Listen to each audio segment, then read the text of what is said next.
नमस्कार, मैं SKP triple S point में आपका स्वागत करता हूं। लेखपाल स्पेशल में आज अलजेब्रा का पार्ट 2 है और इसमें हम लोग बात करेंगे कि फैक्टर्स, डिवाइजर्स या रिमाइंडर थ्योरम शेषफल प्रमेय क्या होता है और उन पर बेस्ड क्वेश्चन कैसे आते हैं। तो आइए शुरुआत करते हैं।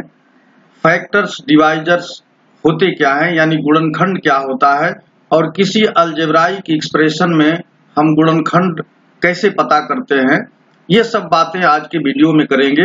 इसके पहले वाले वीडियो में मैंने अलजेब्रा के बेसिक कॉन्सेप्ट को बताया है, बेसिक जो टर्मिनोलॉजी है उसको बताया है, तो आप एक बार उसे जरूर देख लें ताकि आपको यह बात समझने में आसानी हो कि समीकरण क्या होता है, व्यंजक क्या होता है और द्विपद और त्रिपद गुणनखंड एक्सप्रेशन या समीकरण किसे कहते हैं। तो ये सब बातें हमने जो बेसिक अलजेब्रा में है वो अलजेब्रा के पार्ट 1 में बताया हुआ है और आज के इस पार्ट में हम लोग बहुत ही महत्वपूर्ण कॉन्सेप्ट सीखने वाले हैं, फैक्टर्स और डिवाइजर्स के बारे में। तो आइए शुरू करते हैं। देखिए, फैक्टर्स या डिवाइजर्स दोनों एक ही चीज है, फैक्टर्स कहिए या डिवाइजर्स कहिए। और ये होते क्या है, जैसे मान लीजिए कि ये 12 है, तो अंक गणित में, अर्थमेटिक्स में इस 12 को डिवाइड करने वाले जितनी संख्याएं हैं उन्हीं को फैक्टर्स या डिवाइजर्स कहते हैं। तो 12 को देखिए 1 भी डिवाइड करेगा, 2 भी करेगा, 3 भी करेगा, 4 करेगा, 6 करेगा और खुद 12 करेगा।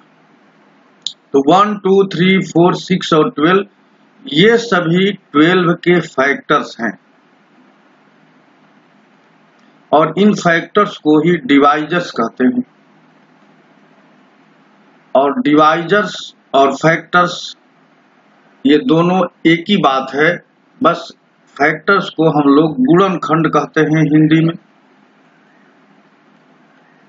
और डिवाइजर्स को विभाजक कहते हैं। तो फेमस जो है ये गुणनखंड है, विभाजक उतना फेमस नहीं है, लेकिन बातें दोनों वही हैं। अब इसी चीज को अलजेब्रा में यानी बीज गणित में किस तरह से कहा जाएगा। तो बीज गणित अंकों का खेल न होकर के कुछ चरों का खेल है। चर यानी वो राशियां जो बदलती हैं, जिनके मान बदलते हैं। अचर राशियां वो होती हैं जिनके मान बदलते नहीं है। तो इसमें एक बात आएगी कि आखिर फैक्टर्स किसका निकालेंगे। तो बात हम लोग थोड़ा बहुपद की कर लें। ये बहुपद को अंग्रेजी में पोलिनोमियल कहते हैं। बहु माने अनेक, पद माने पद, अनेक पदों से जो बना है उसी का नाम बहुपद है। तो बहुपद को P से P ऑफ X का मतलब होता है पोलिनोमियल ऑफ X, यानी X में बहुपद। तो इसको हम लोग इस तरह से लिख सकते हैं। मान लीजिए अगर द्विपद त्रिपद में बहुपद लिखना है, 3 पदों में, तो ax² plus bx plus c, ये 3 पदीय बहुपद है। इसमें 3 पद हैं, 1 पद, 2 पद और 3 पद। और ये द्विघात व्यंजक है, ये क्वाड्रेटिक एक्सप्रेशन है, द्विघात। तो इस पर द्विघात क्यों कह रहे हैं कि इस पर जो पावर है वो जितना पावर होगा उसी को 2 पावर है तो द्विघात।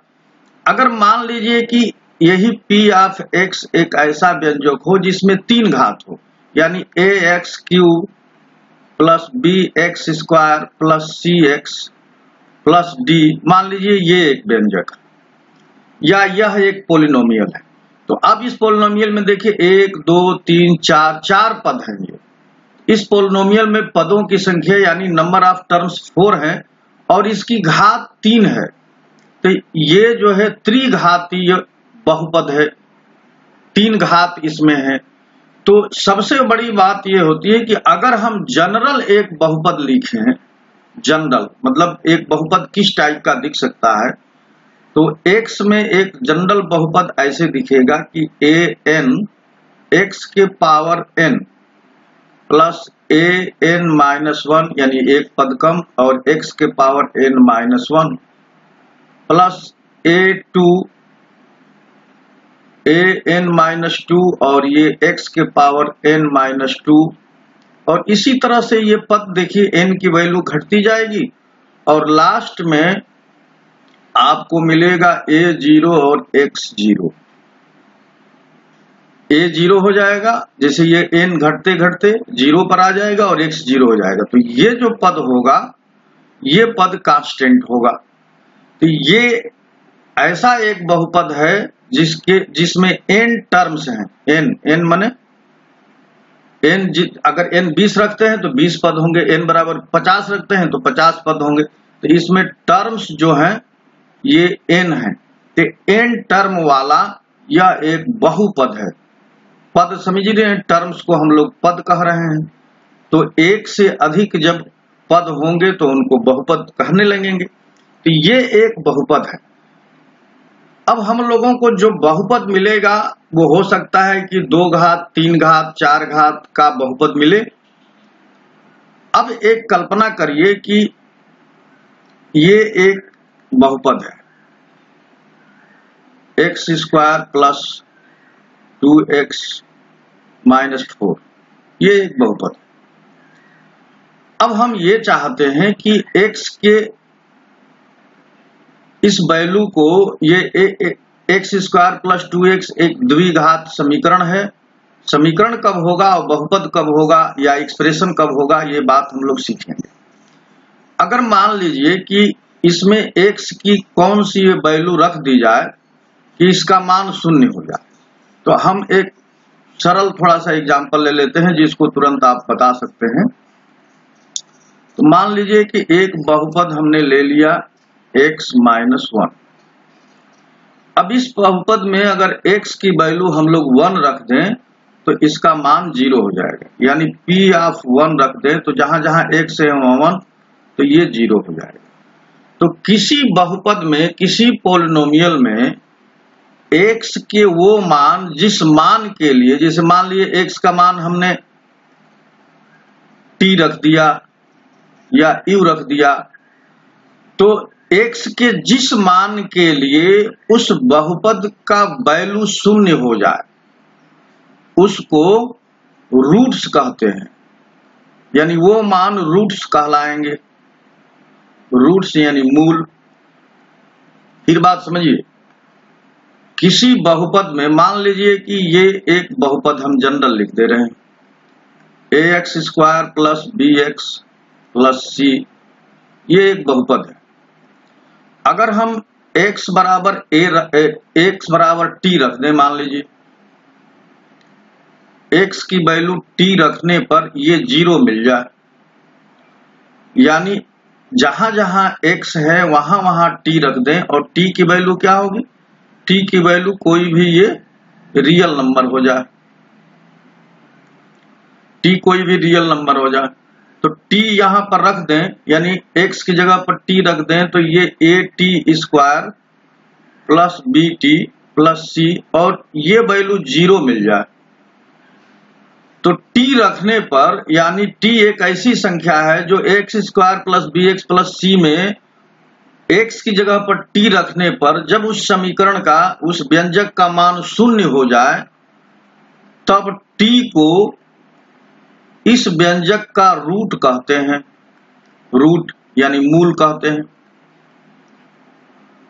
और किसी व्यंजक के कितने मूल होंगे, कितने रूट्स होंगे, उसके घात पर डिपेंड करता है। तो मान लीजिए कि ये एक व्यंजक है, एक एक्सप्रेशन है या बहुपद है जिसमें 2 घात है, तो इस व्यंजक के 2 मूल होंगे। अगर 3 घात है तो 3 मूल होंगे। तो जितने उसके मैक्सिमम पावर होगा या जिस घात का वो बहुपद होगा उतने ही उसके मूल होंगे। अब मान लीजिए कि इस बहुपद में t रखने पर, यानी x की जगह पर t रखने पर 0 हो गया, तो t इस बहुपद का एक मूल हो गया। और इस मूल को कई बार शून्यक भी कहते हैं। शून्यक, शून्यक का क्या मतलब है? अंग्रेजी में इसे जीरोज कहते हैं। जीरोज यानी वह संख्या जो x के जगह पर रखी जाए और उस एक्सप्रेशन को शून्य कर दे, तो उस बहुपद का उसे शून्यक कहेंगे, जो शून्य कर देता उसे शून्यक कहेंगे, और शून्यक को ही रूट्स कहा जाता है, और रूट्स की एक हिंदी मूल है। अब यहां पर फैक्टर की बात आती है कि फैक्टर तब क्या होगा। तो x बराबर हमने t रखा है, x बराबर हमने t रखा है, तो x माइनस t जो है इस बहुपद का एक फैक्टर हो जाएगा। तो x के साथ जब t को इस तरह से रिलेट करा देंगे तो x माइनस t इस बहुपद का एक फैक्टर हो जाएगा। तो फैक्टर क्या होगा, x के जिस मान के लिए बहुपद का मान 0 हो जाए तो वह मान रूट कहलाएगा या शून्य कहलाएगा, और x बराबर वो उसको रख करके x बराबर t रख दिया तो x माइनस t उसका फैक्टर होगा। मान लिए x बराबर माइनस t पर रहता, माइनस t रखने पर 0 होता, तो x प्लस t उसका एक फैक्टर होता। तो अब आप समझ गए कि रूट्स में और फैक्टर में क्या अंतर है, या जिसको 0 कह रहे हैं शून्यक में, और रूट में क्या डिफरेंस है, या दोनों एक ही हैं। तो x माइनस t इसका एक फैक्टर है, और x माइनस t को ही डिवाइजर भी कहेंगे, यही डिवाइजर भी होगा। तो डिवाइजर और फैक्टर दोनों सेम हो गए। तो अब आपको ये बात पता चल गई कि फैक्टर क्या होता है। अब मान लीजिए कि मैं आपको एक समीकरण लेता हूं, x square minus y square. तो हम लोग जानते हैं कि इसे x प्लस वाई और x माइनस वाई लिख सकते हैं। तो इस बहुपद का x प्लस वाई और x माइनस वाई दोनों फैक्टर हैं, इनको फैक्टर कहा जाएगा। क्यों फैक्टर कहा जाएगा? अब देखिए x प्लस वाई बराबर 0, तो x बराबर माइनस वाई। तो x की जगह पर जब आप माइनस वाई रख देंगे तो इस पोलिनोमियल की वैल्यू 0 हो जाएगी, और x बराबर वाई भी रख देंगे तब भी इस पोलिनोमियल की वैल्यू 0 हो जाएगी। तो x माइनस वाई और x प्लस वाई इसके दो फैक्टर हो गए। और क्यों दो फैक्टर हुए? क्योंकि यहां पर दो घात है, तो दो घात है तो दो फैक्टर होंगे। अगर तीन घात होगा तो तीन फैक्टर होंगे। मान लीजिए कि ये x cube minus y cube है, तो देखिए एक्स माइनस वाई और एक पोस्ट में x square plus y square plus x y. तो यहां पर एक्स माइनस वाई इस बहुपद का एक फैक्टर हो गया, और इधर वाला भी इस ब्रैकेट में है, ये भी इसका एक फैक्टर। तो जो फैक्टर्स होंगे वही डिवाइजर्स होंगे, और जो डिवाइजर्स होंगे वही फैक्टर होंगे। और फैक्टर और रूट्स में आपको अंतर मालूम हो गया कि किसी भी बहुपद में x की जगह पर वह वैल्यू, वह मान रख दिया जाए जिसके कारण वो बहुपद का मान शून्य हो जाए, उसे रूट्स कहते हैं। और x के साथ उसे रिलेट कर देंगे तो वो फैक्टर हो जाएगा। अब हम लोग बात करते हैं रिमाइंडर थ्योरम की। रिमाइंडर थ्योरम क्या होता है? जैसे हम लोग अंकगणित में मान लीजिए ये 14 है और 3 से भाग देना है, तो 3 चौके 12, 4 बार गया और 2 शेष आया। तो भाग का नियम क्या है? यहां पर जो चीज रहती है उसे भाज्य कहते हैं। यहां आता है भागफल और ये है भाजक, और इसको कहते हैं शेष। तो अंग्रेजी में इसे रिमाइंडर, इसे क्वोशिएंट, इसे डिविडेंड और इसे डिवाइजर।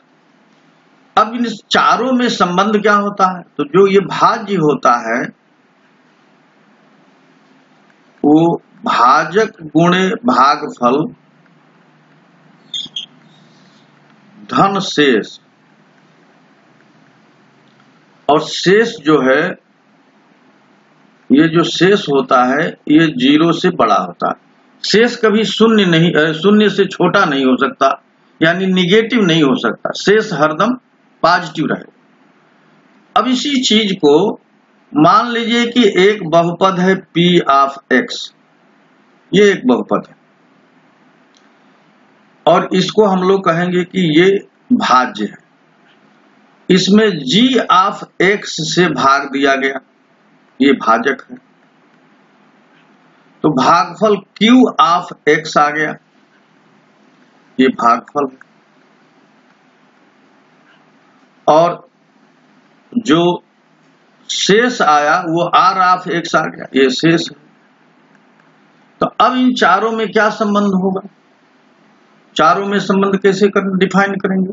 तो जो p ऑफ x होगा, जो मेन बहुपद होगा, वो g of x into q of x plus r of x पर डिपेंड होगा। यानी अगर आप किसी व्यंजक में किसी दूसरे व्यंजक से भाग देंगे तो भागफल आपको एक व्यंजक मिल सकता है और समीकरण भी एक व्यंजक मिलेगा, और इसी नियम को रिमाइंडर थ्योरम कहते हैं।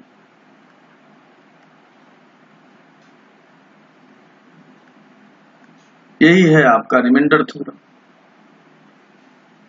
और रिमाइंडर थ्योरम क्या है?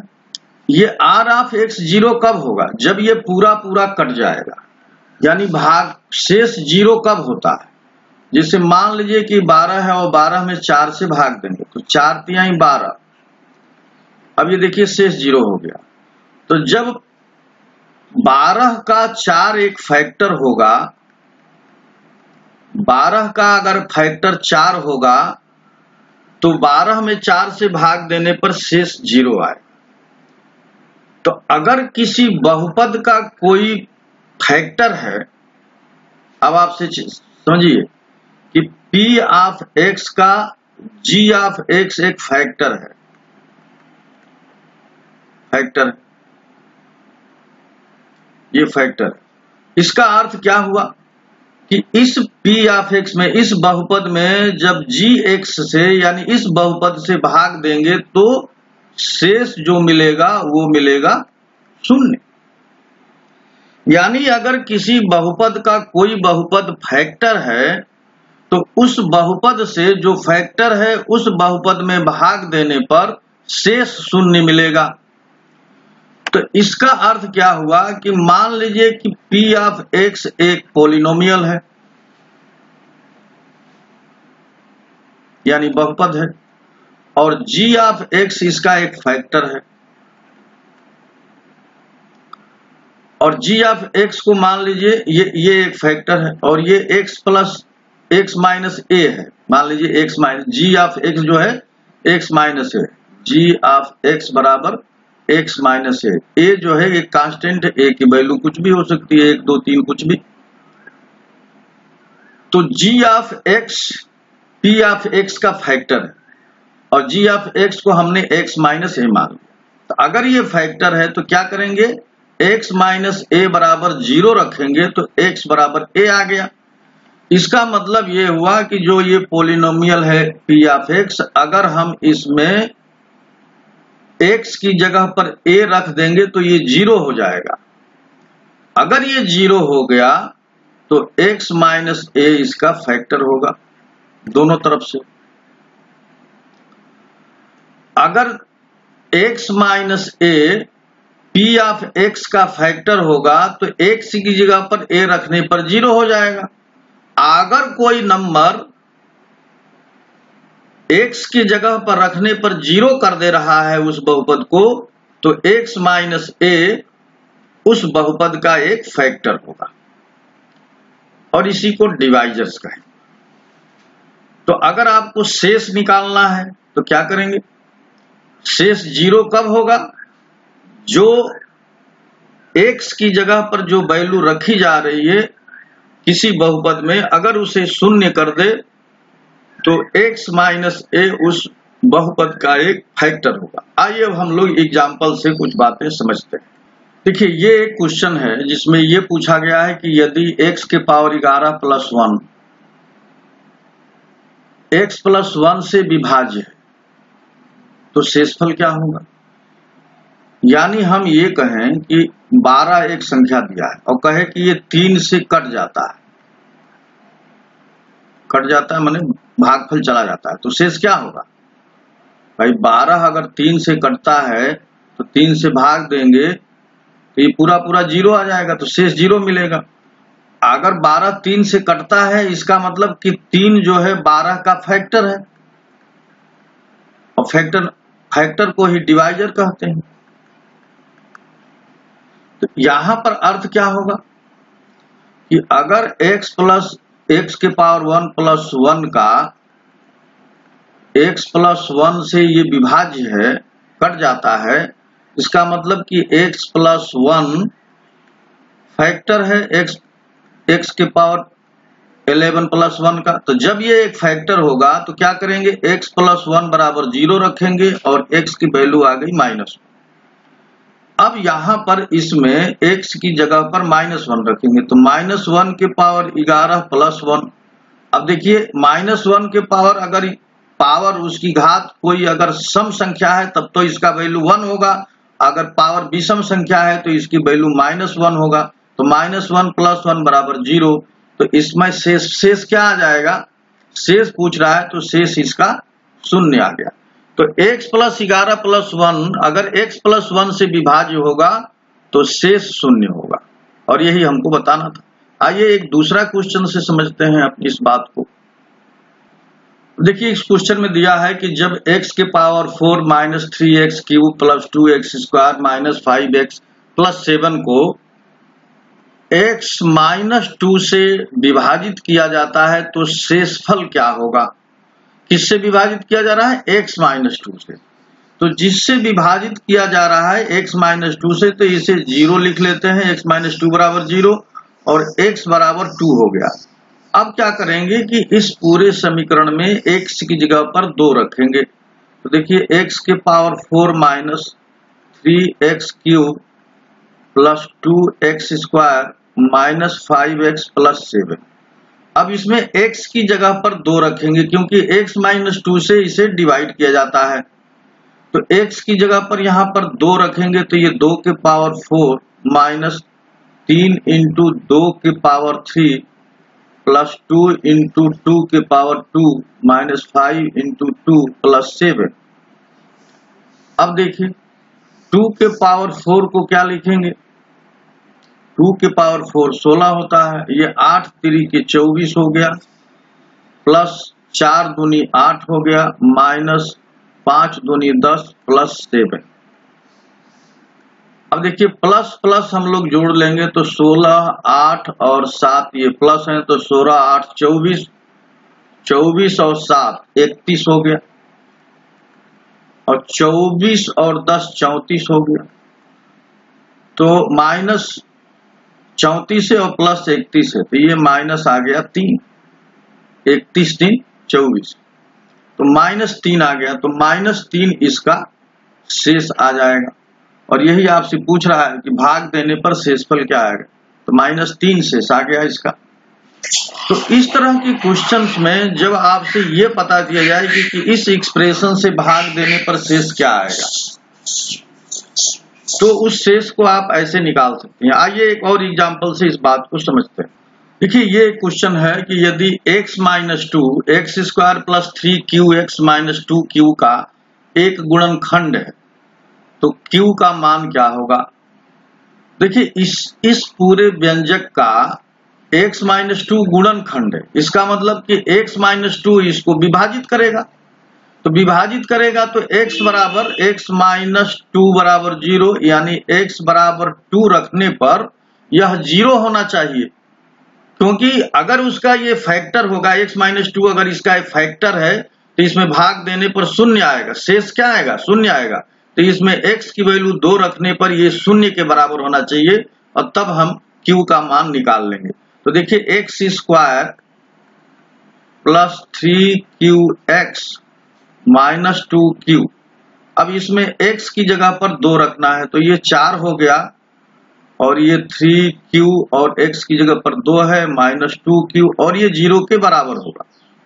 तो देखिए ये 6 क्यूब में से 2 क्यूब निकल जाएगा तो 4 क्यूब बचेगा, और ये -4, तो q बराबर आ गया -1। तो q की वैल्यू आ गई -1, यानी अगर x माइनस 2 इसका फैक्टर है तो q की जगह पर -1 रखने पर ही इसका शेष शून्य आएगा। तो हमने कुछ एग्जाम्पल से आपको बताया कि फैक्टर्स, विभाजक कैसे हम लोग पता करते हैं और उसके दिए रहने पर किस तरह से हम शेषफल निकाल सकते हैं। तो आइए कुछ और इसके इम्पॉर्टेंट फैक्ट को समझते हैं और अगली वीडियो में हम इस पर बेस्ड क्वेश्चंस करेंगे। तो आज कुछ फैक्ट समझ लेते हैं, कुछ और इसके रूल्स समझ लेते हैं, फिर नेक्स्ट वीडियो में उसका एप्लीकेशन देखेंगे, उसे अप्लाई करेंगे। इसमें देखिए पहला इसका इम्पॉर्टेंट रूल ये है कि x minus a f of x का एक गुणनखंड है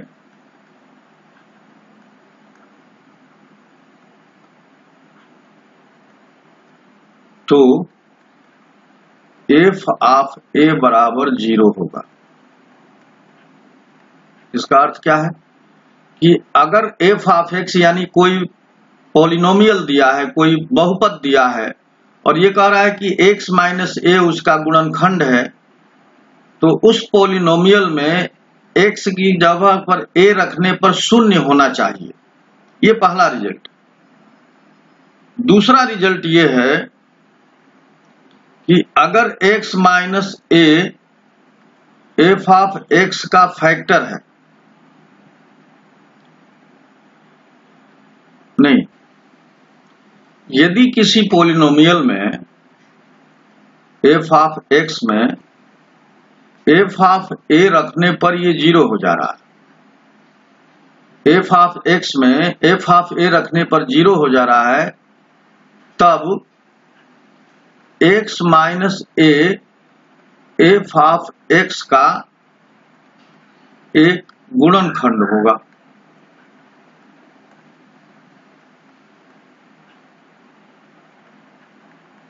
ऊपर वाला नीचे वाले से किस तरह भिन्न है?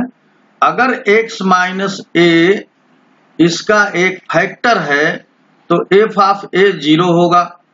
अब यहां पर उल्टा कह रहा है कि अगर f ऑफ x के लिए f ऑफ a 0 हो रहा है, तब x minus a f of x का एक गुणनखंड होगा। और तीसरी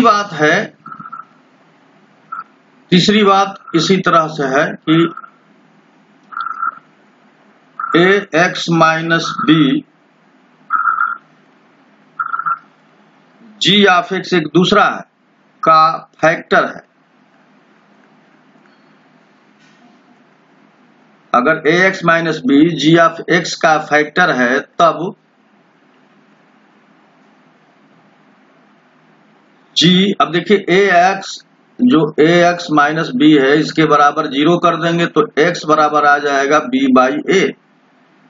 तो x की जगह पर हम लोग क्या रखेंगे? b by a। तो g of b by a जो है 0 होगा, यानी शेष शून्य होगा। अब उल्टी बात चलिए, यदि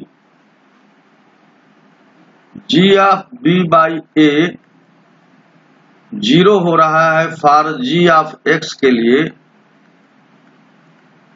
यानी g ऑफ x में b बाई a रखने पर 0 हो रहा है, तब ax माइनस b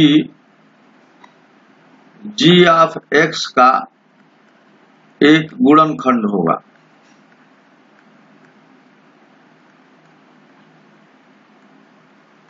ये उल्टा और सीधा दोनों बातें सत्य हैं। और पांचवी बात यह है इसमें कि x माइनस a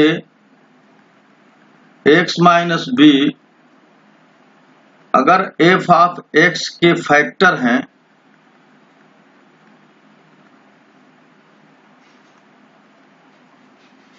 तब f ऑफ a भी 0 होगा और f ऑफ b भी 0 होगा।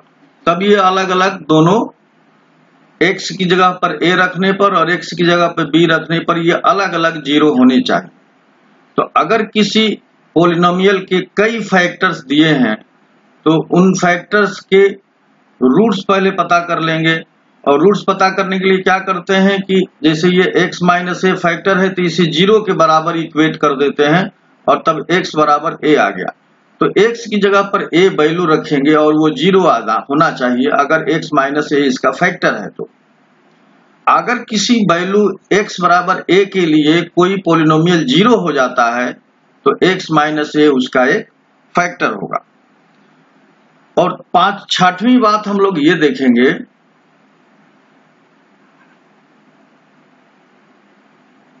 कि n ग्रेटर देन 1 के लिए 1 के बराबर या 1 से n बड़ा हो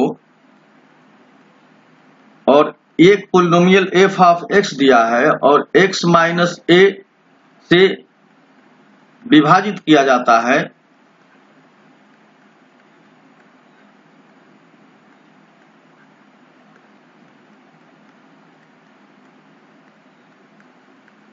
तो जो शेषफल होगा वो a बराबर f ऑफ a रखने पर प्राप्त होगा।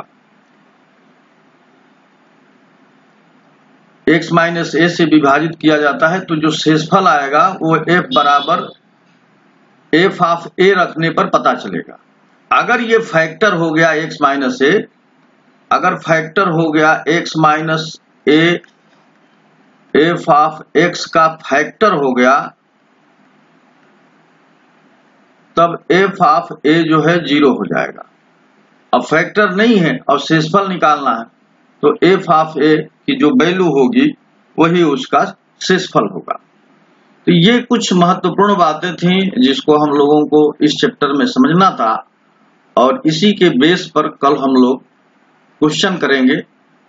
तो कल का वीडियो बहुत ही इम्पोर्टेंट होने वाला है और इसके पहले के वीडियो में हमने बीजगणित क्या होता है, समीकरण और सर्वसमीका और व्यंजक क्या होता है इसके बारे में बताया है। तो जरूर आप उसे देखिए। ये वीडियो आपको कैसा लगा अपनी प्रतिक्रिया अपना कमेंट जरूर दीजिएगा और अभी तक आपने मेरा चैनल सब्सक्राइब नहीं किया है तो प्लीज आपसे रिक्वेस्ट है कि उसे सब्सक्राइब कर दीजिए और बेल आइकन को टच करना न भूलिए ताकि आपको जब भी कोई नई वीडियो अपलोड की जाए तो आपको सूचना मिल जाए, नोटिफिकेशन मिल जाए। तो वीडियो देखने के लिए आप सभी को बहुत बहुत धन्यवाद। नमस्कार।